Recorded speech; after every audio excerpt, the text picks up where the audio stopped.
बिस्मिल्लाहिर्रहमानिर्रहीम। अस्सलामुअलैकुम dear students, Ali smart guide में आप सबको खुश आमदीद कहा जाता है। हमारे पास परसेंटेज सीरीज़ का एक इम्पॉर्टेंट क्वेश्चन है जिसकी स्टेटमेंट है a man sells an article at a profit of 20%। If he had bought it at 20% less and sold it for rupees 5 less, he would have gained 25%। Find the cost price of the article. Question की statement में बताया गया है कि एक आदमी एक article को 20% प्रॉफिट के साथ बेचता है। अगर वो इस आर्टिकल को 20% कम कीमत में खरीदता और 5 रुपये कम कीमत में बेचता तो उसको 25% प्रॉफिट हासिल होता। क्वेश्चन की स्टेटमेंट में पूछा गया है कि बताइए उस आर्टिकल की कॉस्ट प्राइस क्या होगी। अब हम इस क्वेश्चन को सॉल्व करते हैं।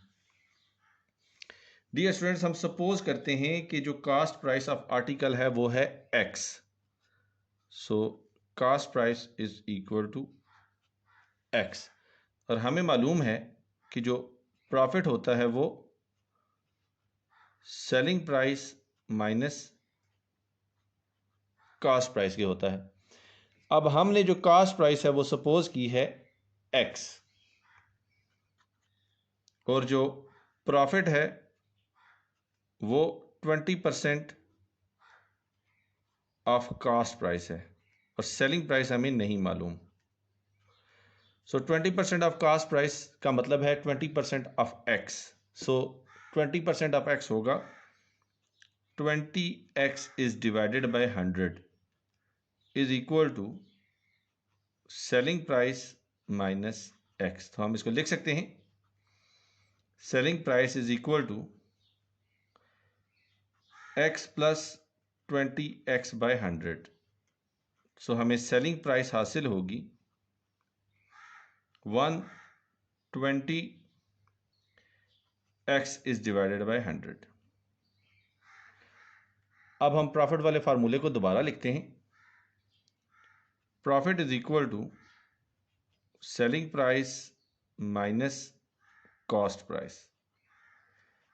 अब क्वेश्चन की स्टेटमेंट में उन्होंने ये कहा है कि अगर सेलिंग प्राइस जो आर्टिकल की है वो 5 रुपये कम हो, यानी कि सेलिंग प्राइस 5 रुपये कम हो और कास्ट प्राइस जो है वो पिछली कास्ट प्राइस का 20% लेस हो, तो पिछली कास्ट प्राइस थी एक्स माइनस 20% इसका होगा 20x by 100।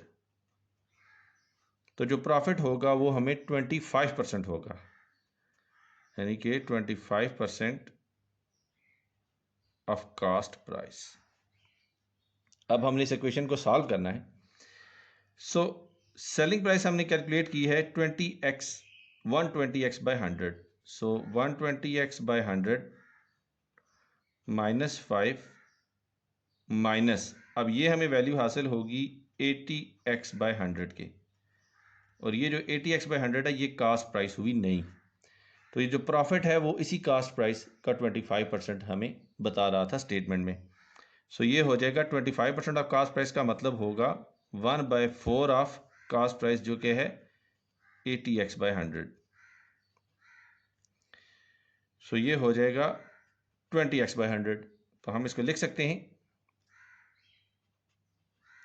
20x by 100 is equal to, अब 120x bye 100 minus 80x bye 100 हमें हासिल होगा 40x बाय 100 के -5 जब इक्वेशन की दूसरी साइड पे जाएगा तो इसका साइन पॉजिटिव हो जाएगा और 20x बाय 100 जब इक्वेशन की राइट साइड पे आएगा तो इसका साइन नेगेटिव हो जाएगा। तो हमें जो एक्सप्रेशन हासिल होगा वो होगा 5 is equal to 40x by 100 minus 20x by 100।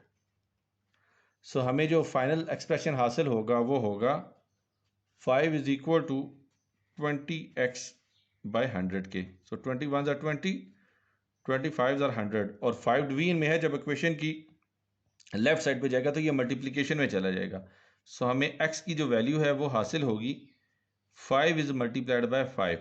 So x is equal to 5 5 ज़ा 25 और x हमने सपोज किया था कास्ट प्राइस। सो कास्ट प्राइस जो आर्टिकल की थी वो थी 25 रुपीज़। क्वेश्चन की स्टेटमेंट में मैंने हमसे यही वैल्यू कैलकुलेट करने का कहा था। डियर स्टूडेंट्स, दुआओं में याद रखिएगा। अल्लाह हाफिज़। अस्सलाम वालेकुम।